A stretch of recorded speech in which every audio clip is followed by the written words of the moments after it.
As you're coming into our space today, please enter in the chat your name, title, school, organization, and the location.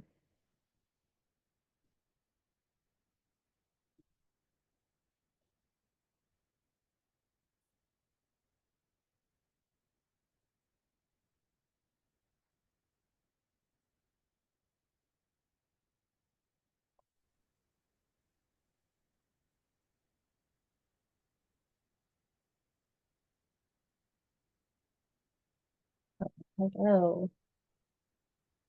Hi, Sasha. Oh, Sasha's here? Hi, Yes. Sasha. Well, she doesn't need that. Hey, girl. Thanks for being. She's brilliant. She's a former CTO and now I think CAO at Amber Charter Schools in New York City. Hi, everyone. As you're coming in, please drop in the chat your name and your title, school or organization, and where you're located. We're going to get going in just a few minutes.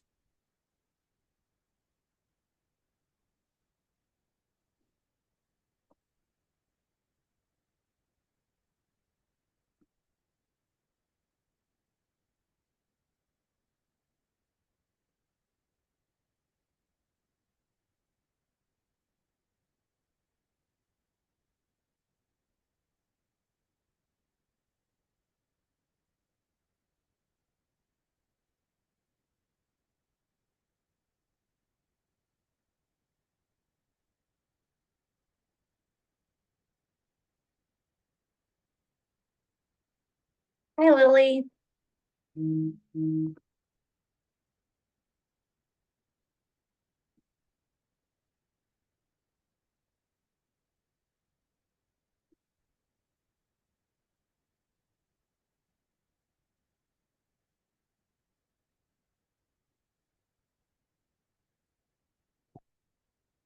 Welcome, welcome.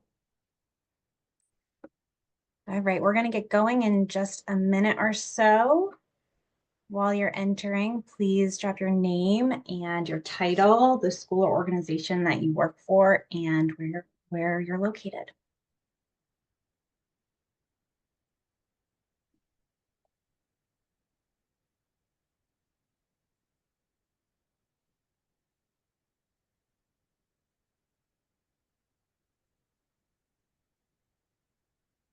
All right, let's get started. Welcome, everyone. Thank you so much for attending our session today on seamless transitions, mastering the art of principal transitions without the chaos. As you're coming into our shared space, we'd love to learn a little bit more about you. Please introduce yourself, share your name, your title, your school or organization, and its location. I will get us started with the introductions. I'm Joanna. My pronouns are she, hers, and I'm on the marketing team here at Agility. I'll be your webinar support today, so I'll be supporting with any of the technical information or any tech problems that you might be experiencing, and we'll be supporting Taylor. Before we get going, if you have any questions throughout the webinar, please feel free to drop them in the chat. We will do our best to answer them along the way, but we will have time at the end for questions, answers, so we will get to your questions by the end of the webinar. We will do a poll. Please select whatever answer is most appropriate for you when it pops up on the screen. And we will be recording this and sending an email out later this week with the recording and all of the documents that we had discussed today. And without further ado, I will hand things over to our host, Taylor, who is a principal here at Agility. And we're really excited about the session today. So thanks so much, Taylor. Thank you, Joanna. Hi, I'm Taylor Bostock, and I'm thrilled to be leading this session on creating seamless transition plans for transitioning principals. Just a little bit about me. This is my 19th year in education reform. I started as a teacher and later became a school leader. And after that, I was asked, do you want to be the principal of this school? And I said, I'm not good enough for that. I'm not qualified. Let me, though, help you find great people who can be great for that position. And so I got into recruitment about 12 years ago. I was the heading up school leader recruitment at Achievement First, that's AF. I designed all of their selection processes for assistant principals and principals and residents, which was really fun across 3 states. I've also led recruitment at the KIPP Foundation, the sort of national oversight of all 34 and counting KIPP regions. And there I got to coach a ton of great regions and good people. And I also wrote the KIPP recruitment playbook with members of my team. We also established the recruitment community. So we got to train folks on how to do recruitment. And then about 6 years ago, I founded my own business, Bostock Education Consulting, providing exec recruit services to probably more than 20 charter clients across the country, including one who's on this call. Shout out, Sasha.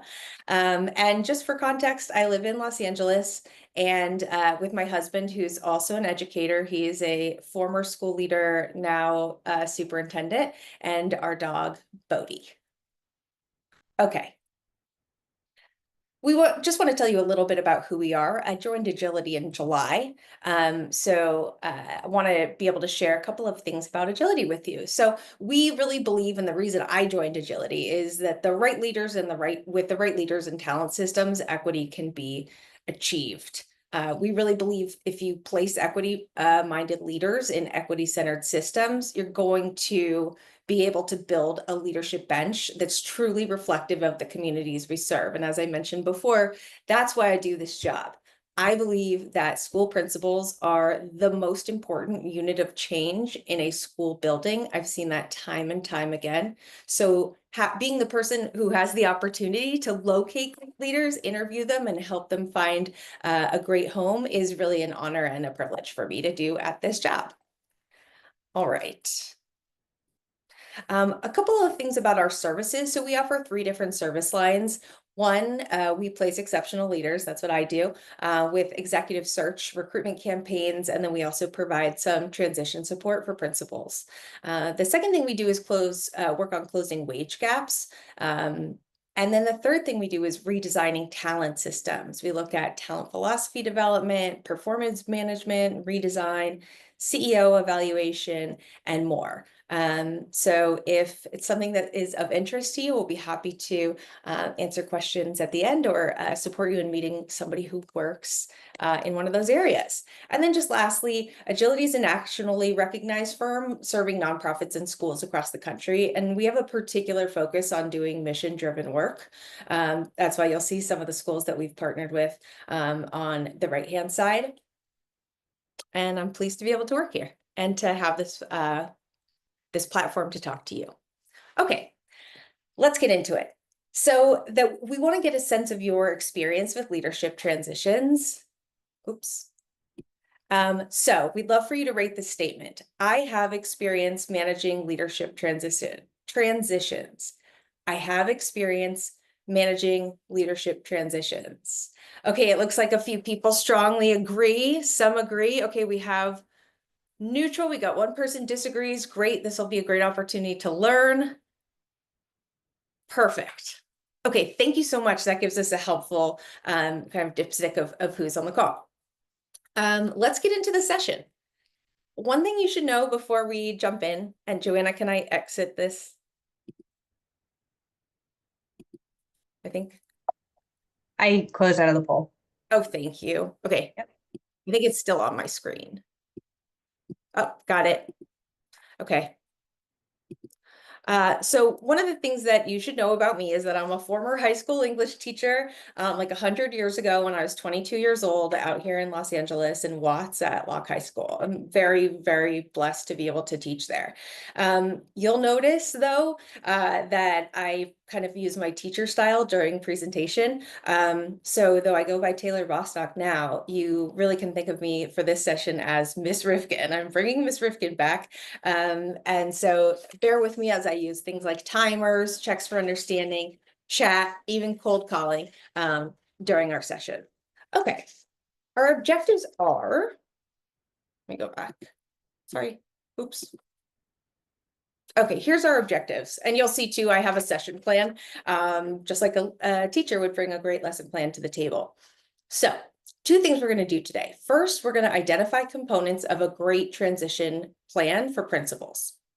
The second thing we're going to do is anticipate challenges that might arise during transitions, and we're going to plan for them accordingly, including giving you some time to plan for your school site. Let me start with a story about the best leadership transition I ever saw and kind of what got me excited about doing this work. So rewind to 2012. I worked at Achievement First Bushwick Middle School in Brooklyn. And I'm not tooting my own horn here by saying that it was a great transition. I was an assistant principal at the time, going into my 4th year, not a recruiter yet. So I had no idea how this was done. For context, the school had been given a 3-year conditional renewal when I arrived, and we worked our tails off in the first 3 years to get the school in good standing and removed from the list. If you want to fast forward to 2019, this is a national blue ribbon school, which we're really proud of. So when we were planning that transition, it was nerve-wracking, right? We had parents and students who'd never gone through this before. We wanted it to be flawless, and we wanted to plan accordingly for the first transition ever in the school's history. Sip of water, thank you. Okay, so the transition was nearly perfect. Here's how it happened. Our principal, Amy, shared her resignation with staff in December. And prior to that, she had had ongoing conversations with the network CEOs about transitioning into a new role and out of her principal role. A transition plan was put into place around December, and the team began working on the plan. They would meet weekly, and that team included everyone from the VP of recruitment to a CAO and a CAO and others. Then in January, the recruitment team put together a plan to find the next principal for AFBMS, and they put together the interview process. Everything from posting the job to phone screen to finalist interview. Then they sent candidates through their interview process. And then after the interviews, what we did was there's a search committee. They made a recommendation with families, staff, and kids. We asked people to complete a survey to give input. And not everybody can be at the table when we're making decisions about school leadership, but it's important that we get input from our most important stakeholders, arguably parents, families, and students as we go. Then fast forward to March, we announced our new principal, Mike, to our staff at a Friday professional development session. Later, we introduced him to families at a town hall, and he hosted a nice town hall where tons of our parents came to get to know him. And then in April, he began onboarding. So Mike began his what I call listening tour to learn more about the school and its unique history. And he scheduled one-on-one conversations and focus groups with staff across the school so he could start to learn sort of the story of the school and the pain points as well as strengths of the school as well. The result? It was a successful, seamless transition with little to no disruption to the school. This was a miracle. Anyone on the call who's done this before knows it rarely happens this way, right? We know that the circumstances for a principal transition are oftentimes messy. So think of all the things that could have gone wrong here. We could have had, for example, a principal accidentally leaking a transition to team members before the plan is in place, causing staff concern. Teachers could find out about the transition and not know who their future principal is and start to panic, aka look for other jobs and talk about it with other folks in the staff room. Staff start to look for other jobs. And the worst part to me is like students feel the instability of the transition, and parents and families can feel blindsided. And ultimately, people might look for different schools for their children. So having a great principal transition is critical to the work that we do so that we don't encounter these pitfalls. And I'll talk about more pitfalls later in this session. I just want to say our role in these projects is to minimize the impact of change that's going to happen to other people. I just want to name change is inevitable, right? What defines successful organizations is how they prepare for that inevitability. Okay. In this webinar, I am going to show you an example of a strong project plan, and it's called the Principal Transition Plan. This is taken from actual schools that we've met with and used before. Depending on the size of your organization, we can predict that principal transitions might happen every year. Sometimes it's expected and sometimes it's not expected. So let's get into identifying the components of a great principal transition plan. I'm going to turn it to Joanna to get you that document in hand. So we have a helpful QR code here if you want to scan it and open it on your phone. If not, here is the link to the document. You can click right into it. I've shared this document with all of you via the email that you registered with the Zoom link. So all of you should have access to this. You will not be able to edit this document. So if you want to edit it, you'll have to make a copy of it. And then that version is your own to run with and use. Great. Okay, so go ahead and take a QR scan of that.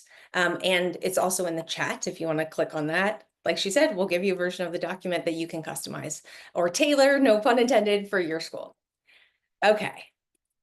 So in just a second, we're going to show you this principal transition plan. And as you're looking at the plan, I want you to be prepared to answer these questions. What do you notice about the timeline? What do you notice about the groups being engaged? What do you notice about the order in which the groups are engaged? And what do you notice about the sequence of activities? So again, we're going to take a look at this document, and I want you to keep these questions in mind. We'll share out after you take a look.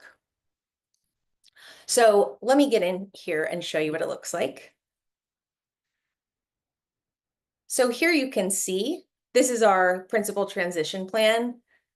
I'll give you silent solo 2 minutes to take a look at this project plan, and then be prepared to answer those questions that I just shared. 2 minutes, take a look. I'll put those questions back on the screen. We'll see you in a moment. Go for it. I'm gonna reshare, hold on. Share.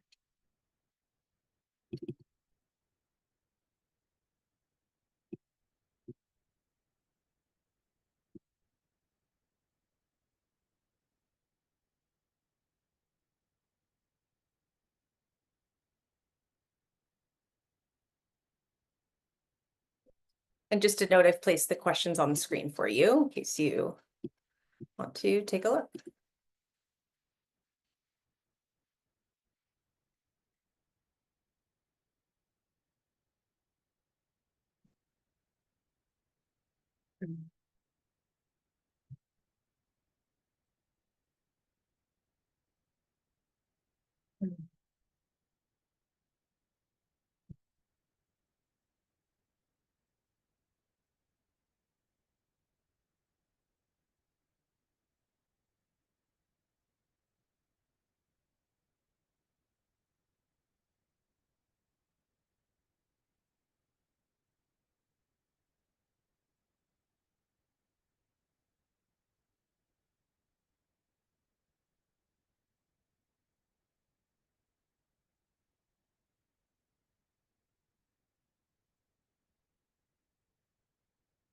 Okay, if you can wrap up looking at it in the next 10 and the next 5. Yes, I'm doing a countdown. 4, 3, 2, 1. We would love to hear from you. What makes this plan effective? What's effective about this plan? I'd love for you to type it into the chat now, answering these questions. What do you notice about the timeline, the groups being engaged, the order in which they're engaged, and the sequence of activities? Let's see what's in the chat. All right. Oh. So adding into the chat, what you see here that is effective in terms of planning.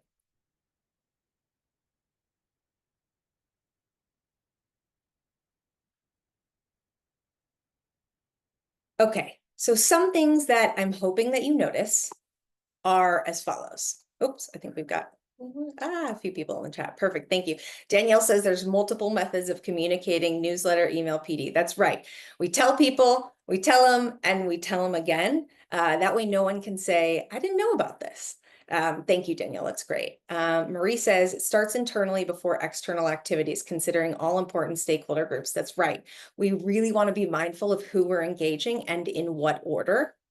And then Ashley shares that the transition planning begins before the resignation. Totally. If you are using a strong timeline, you should be starting to prepare for principal transitions way back in November, which we can talk about in just a second when we get to Q&A. And in-person communication before written email. Absolutely. And Lily points out, yes, you're right. There does have to be a letter of resignation before other actions can happen. Thanks for sharing that as well.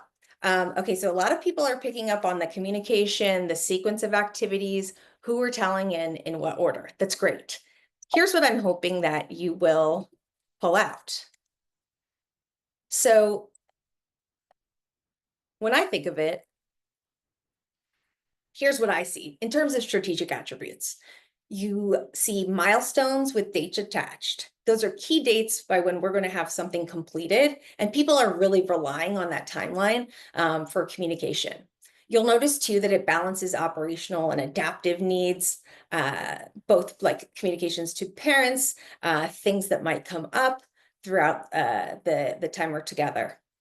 It also engages staff, families, and students early and often. As one person noted in the chat, we are letting folks know as early as we can and in that order: staff, families, and students, to ensure that everyone knows what's going on with the transition. As Brene Brown says, clear is kind, and we want to be as clear as possible. You'll notice too that we have clear, aligned, standard communications for people to use. Picture a series of documents that you could just plug in and use over and over again every time you're preparing for a principal transition. It then also has intentional cascading of information, as I mentioned, like who's shared first, second, third. And what I think sometimes we forget is communicating it to the broader network community. So communicating it to all of the people who are in your network and ensuring that they understand that the principal is transitioning, how the process, if there's an interview process, will work, and what needs to happen. Let me just check this chat really fast. Okay, great. There's also technical stuff that I'm hoping that you'll notice too. It has clear phases or categories, and I like to bucket things in categories so that I know kind of what phase we're in. It gives us a high level way of talking about the transition, which I really like. Everything has a clear action step and an owner attached to it. Hopefully you saw that. We also just include links to documents as needed. That way, like everybody can be on the same Google Doc or however you share documents. You can make adjustments in real time and share them out. We encourage you, of course, to include dates and owners. If you can, one owner per action step. As we know, sometimes co-ownership can get lost in the sauce. We also include drop downs for status of the project, like not started, started, blocked, what have you. We have drop downs for owner and audience. And then we hope it's easy to share with other people at your organization. So those are some of the attributes we wanted to call out of the strong principal transition document. What I really want to share with you, and I think that a lot of you understand this, is that timing, order, and message matter greatly during a principal transition.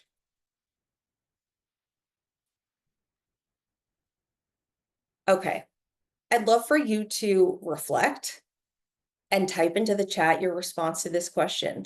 What adjustments would you need to make to the principal transition plan for your own school setting?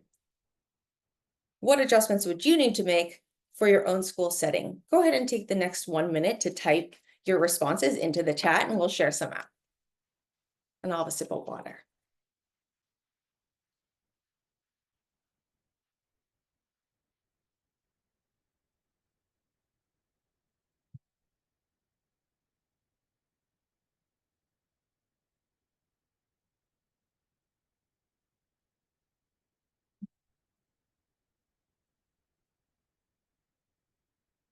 What adjustments would you need to make to the principal transition planning doc for your school setting?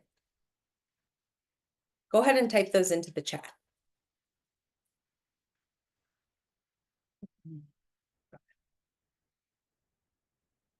Okay, great. I'm hearing from Danielle, how to help principals make decisions sooner so that we can be more proactive and have a structure ready to move. Danielle, during Q&A, be sure to ask me about intent to return, the intent to return process and timeline, to give you a sense of how you might plan for that. And Sasha's right, absolutely. Needs to include town halls for families. I know at the school where Sasha Mani works, folks are very, very involved. And so keeping parents in the loop, but also enabling them to meet with the candidates, enabling them to meet with the final selection of your principals, really important. And sort of like you saw us do on this webinar, you can actually share a QR code with families for them to complete a survey about the candidates that they've seen. So if you do a town hall, you can absolutely do that. Okay, of course, other tweaks will need to be made to who is doing each role, but we've tried to give you some guidance on who we think should do each role. You'll need to make changes, of course, to timeline and just overall tailor it to your own school. But we hope to see that you'll be able to use this effectively. And I just want to say, like, this is a general plan designed to address 80% of scenarios, right? And it's not going to cover every detail or specific situation, but having this plan ensures you're prepared for the majority of transitions. Now, it's not a one size fits all solution, right? There's context. There's the unique history of the school that has to be taken into account. There's the feeling of the school community that needs to be taken into account. All of those things play a crucial role. The plan, though, is meant to provide a strong foundation, but again, not a plug and play solution. It's broadly adaptable to most scenarios, allowing you to tailor it as needed. So we hope you'll go forward and use that template as you're preparing for transition planning. Okay, let's move into the next part of the webinar. Oops, sorry. Okay, this is my favorite part, planning for pitfalls. Okay, the second objective, if you saw, was to anticipate challenges that might arise during transitions and plan for them accordingly. We know that pitfalls are going to happen before, during, and after a principal transition. Many pitfalls are predictable.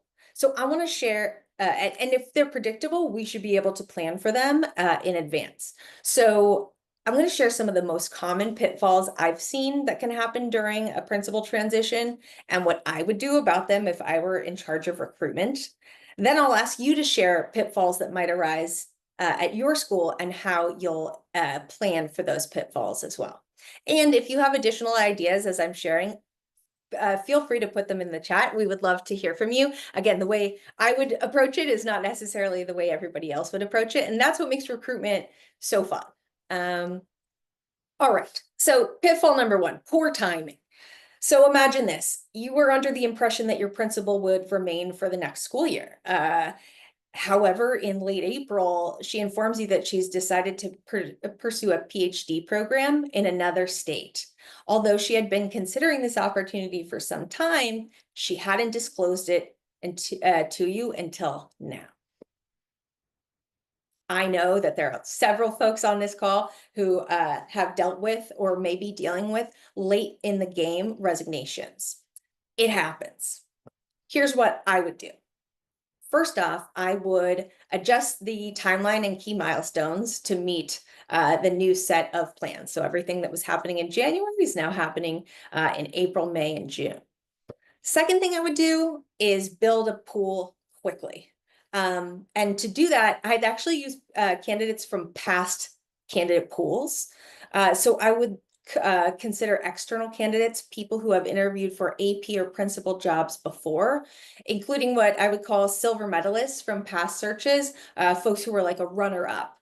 in past searches. I would go back to them and say, hey, are you interested in, we've got a job open. Are you interested in interviewing for it? We'd love to reconnect with you. Another thing you can do is ask your team for referrals. You'd be surprised at how many people want to share referrals of great people that they know. So if it's germane to your situation, you can absolutely do that. This is unpopular, but I think you should always consider internal candidates. Always consider internal candidates. The devil you know is oftentimes better than the devil you don't. Many people on this call, I'm sure, have seen that play out. There will be people who are interested in the role 9 times out of 10. And it's really important that you communicate with them, that you allow them to be part of the process, and that you share strong feedback for them. If someone's not ready, this is a great professional development opportunity for them to go through the interview process and figure that out. Another thing I would do is remove steps if possible. I call this like fast tracking. If there's anything I could take out, say, if there's a meeting I can remove, if I can squash more one-on-ones, to become focus groups, if I can consolidate the timeline at all, I'm going to do that. A few more things. I've dealt with this before. If your search goes into the summer and this happens, right? Someone resigns in May or June, and now you're searching and scrambling for a principal over the summer. You got to appoint a summer search committee, right? And that can be a combination of people on the network team, people from the school site, but you'll need to rally a group who's willing to do this summer search. And I always have principals do demo lessons when they come in for an interview. And, you want real kids in the building, right? But it's summer, so unless you have summer school, that might not happen. So what we used to do was invite kids to come to the demo lesson with pizza. And that always ended up with happy kids who are willing to participate in the process. If there are questions about what happens when there's poor timing, please feel free to type those into the chat.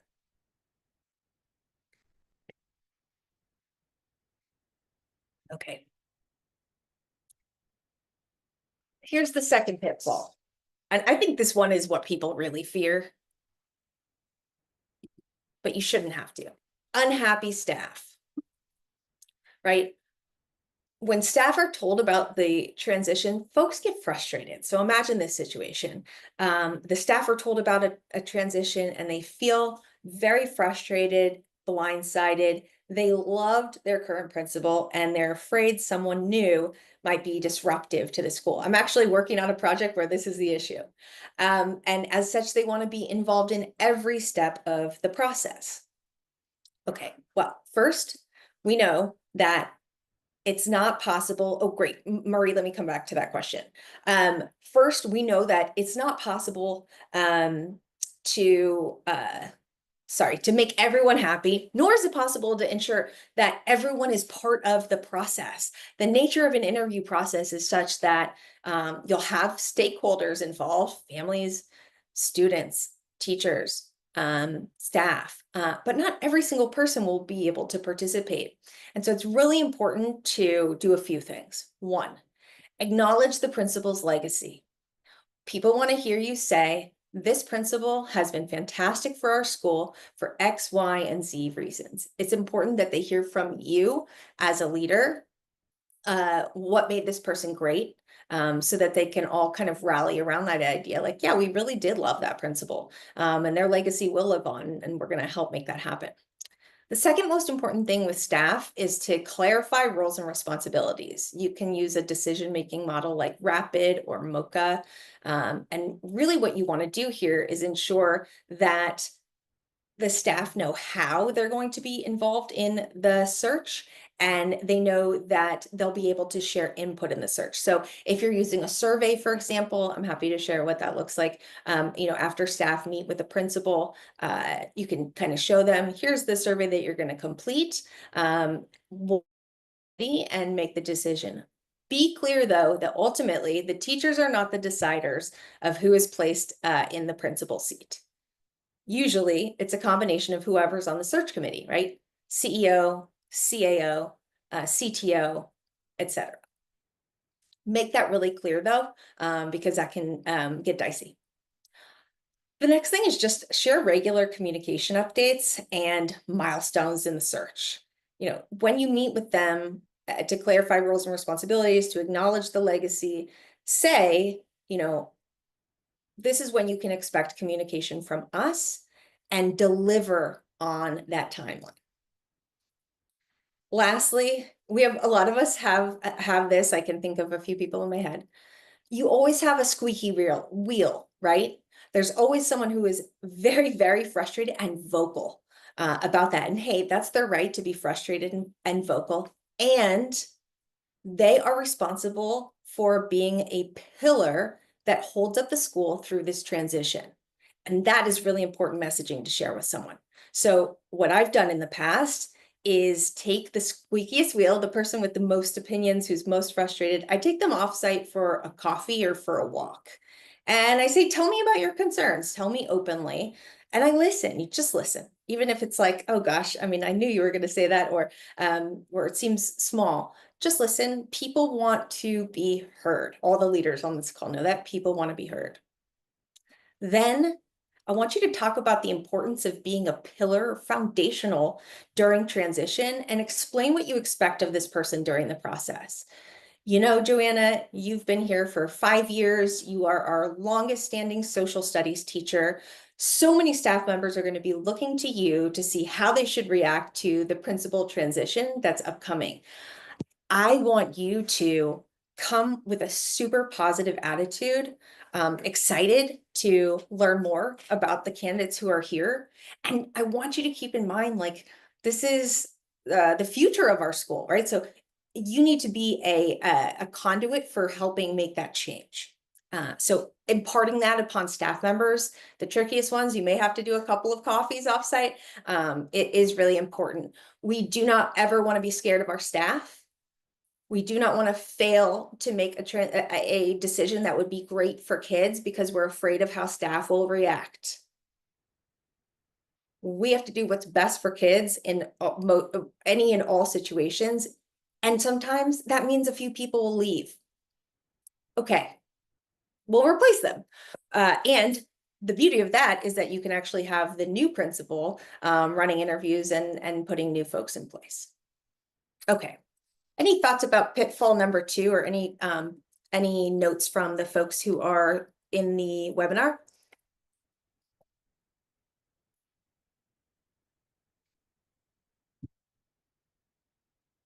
Okay. Lastly, no one is ready. How many people on this call have sat with network leaders who have interviewed folks and said at the end of the day, no one that we have interviewed is ready for this position. There's no one that we have internally who is ready for this position. That has happened to me several times.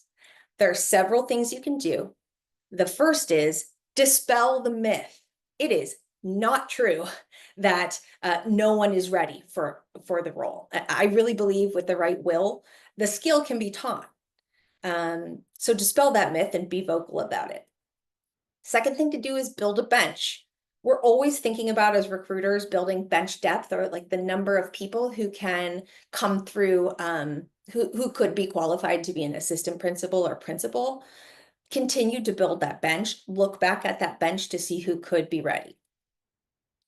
Sometimes a leader will say, this person is 2 or 3 years off from being ready to be principal. Well, guess what? If the situation calls for it, we need to speed up and get that person ready as soon as possible. And so that might mean creating an action plan to address the incoming principal's weaknesses. Let's say they scored low in your assessments around ELA. And you think that they don't have a ton of ELA knowledge. Talk to your search committee and figure out a way to send them to ELA training. Send them off-site for 2 days with the director of ELA for your network so that they can learn the curriculum and get caught up to speed. Again, skill is something we can teach.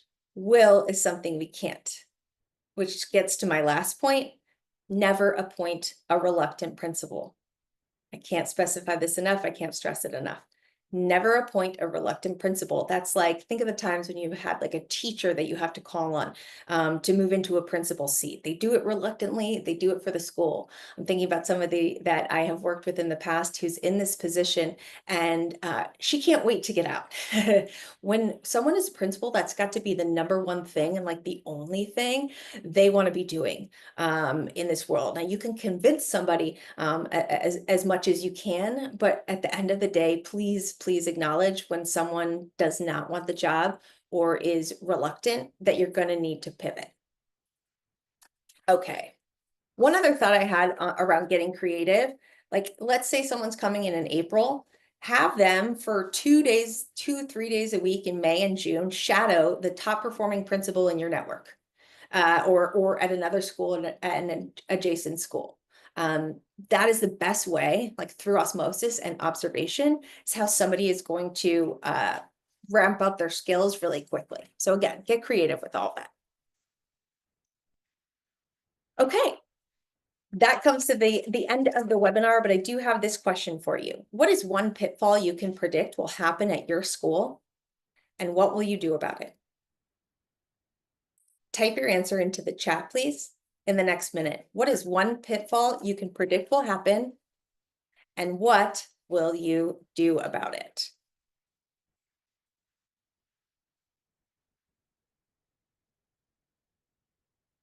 Can you put your responses into the chat there so we can take a look?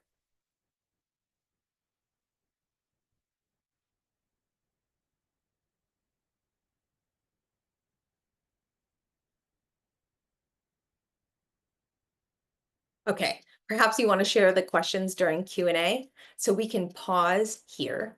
And thank you for your time and attention. It's a pleasure to be able to work with this group and anyone who's watching on video.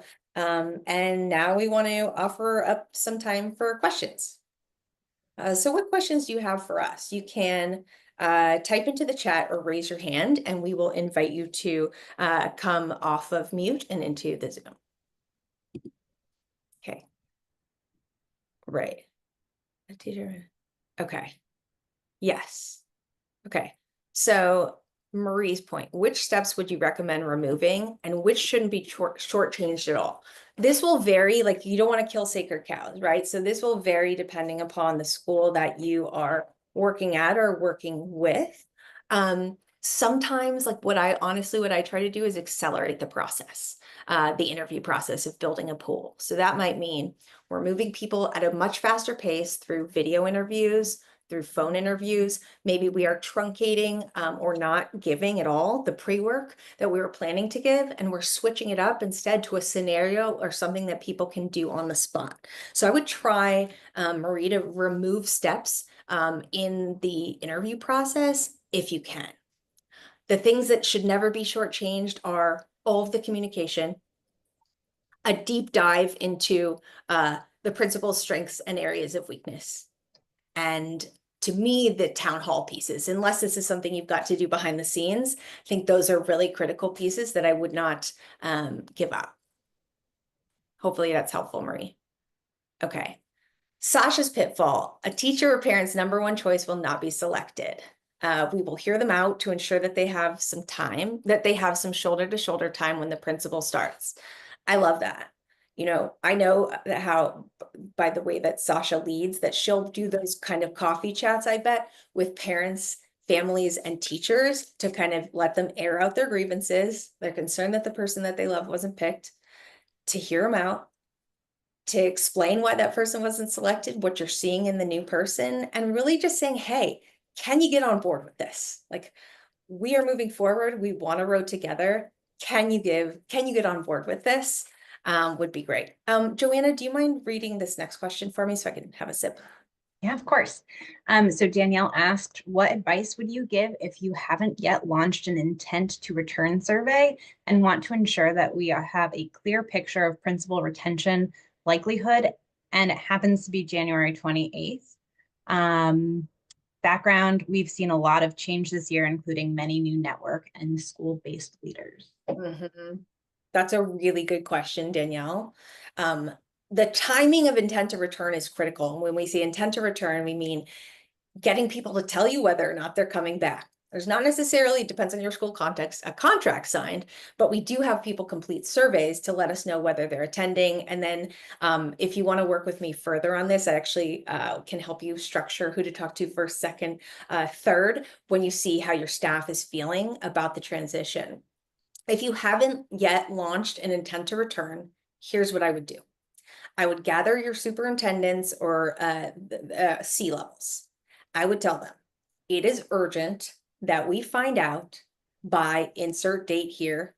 I would give folks 3 weeks max to go and find out if your principals are going to be returning next year. I would then share a sample of what a communication with principals could look like. And I would ghostwrite the email that I'd want the superintendents to share with the principal saying, hey, can we go off site, have a drink, go for a walk, and talk about next year? Those conversations can take place in the office or elsewhere. But I've seen this happen at Achievement First. We were basically like, stop everything. You need to schedule right now all of the conversations with principals that you're going to have. We're going to check in halfway to that February 24th point, those 3 weeks in. We're going to tell you what to do if someone tells you they're unsure, which is a whole other piece that we could talk about at another time. And then you need to come back to the table with a clear and honest answer from that principal of how they want to proceed. Is that helpful, Danielle? That way you're accelerating the intent to return process. You're forcing it to move really, really quickly and by like squeezing the time frame. And that should be fine. And it does happen. And I'll just say this, Danielle, since you're on here, people sign contracts and then they occasionally renege on the contract, right? Sometimes, someone says they're coming back and they're not. My very important advice to you is this: let folks know that as long as they are sticking with the decision that they've given you and they're staying with you through the rest of the school year, you are happy to give a good reference, right? Assuming that they are someone who's been decent or strong. However, if that plan changes, if that person decides to withdraw after telling you that they would be coming back, you need to let them know that they will not be receiving a good reference from you. And it's true, right? People who leave kids in the lurch at the 11th hour are really detrimental to our schools. Now, sometimes I just name, like, my dad got sick, I had to go home. That happened to me. Life happens. And that can be a piece of it. But you have to consider like what you can leverage against folks who are deciding to resign at the last minute. Ooh, the other thing I would do is, you might not like this, but I consider giving people like a signing bonus for like signing on for next year or opting out. Like something that's attached to those two things that could get somebody what I call off the fence, because I don't know is not an acceptable answer for kids. Principal needs to know whether they're returning or not, have the conversations that need to be had, but do not let maybe or I'm not sure be an option. Okay, sounds like people like the bonus ideas. And what you want to do, Danielle, is create a culture of transparency around departure. Look, if this isn't the job for you, we understand things change, people need to move on, and this is what we expect of you if you're going to be transitioning out of this role.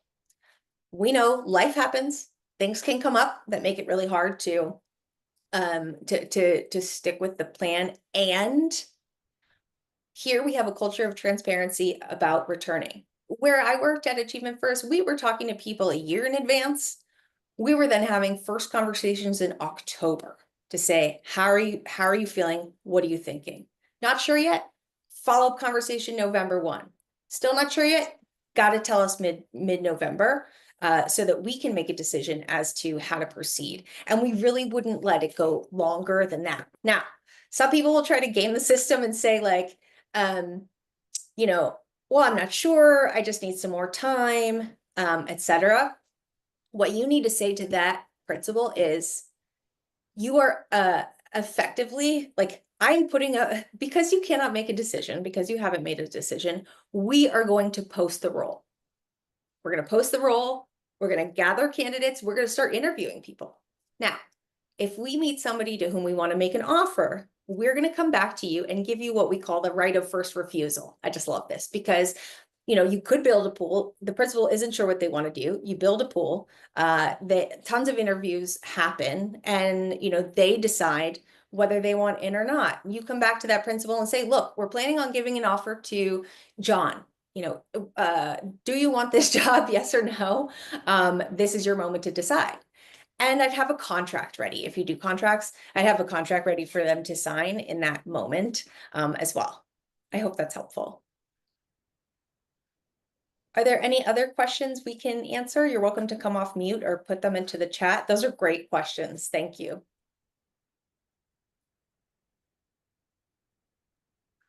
Okay.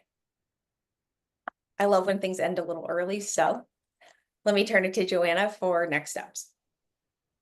Thank you so much, everyone, for attending. We have a quick survey here just to see how you enjoyed today's session. We would love to hear from you. So again, another QR code. We love those here. I will also drop the link in the chat. Here we go. So that will take you right to the survey.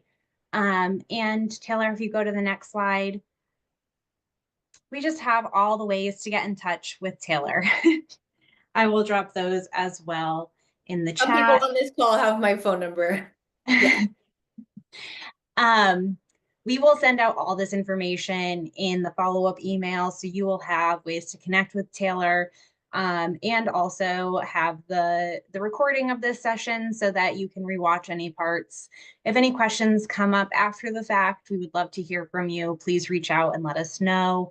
And also, we'd love to just connect and have 15 minutes, 30 minutes, whatever you'd like to connect and kind of deep dive with Taylor on.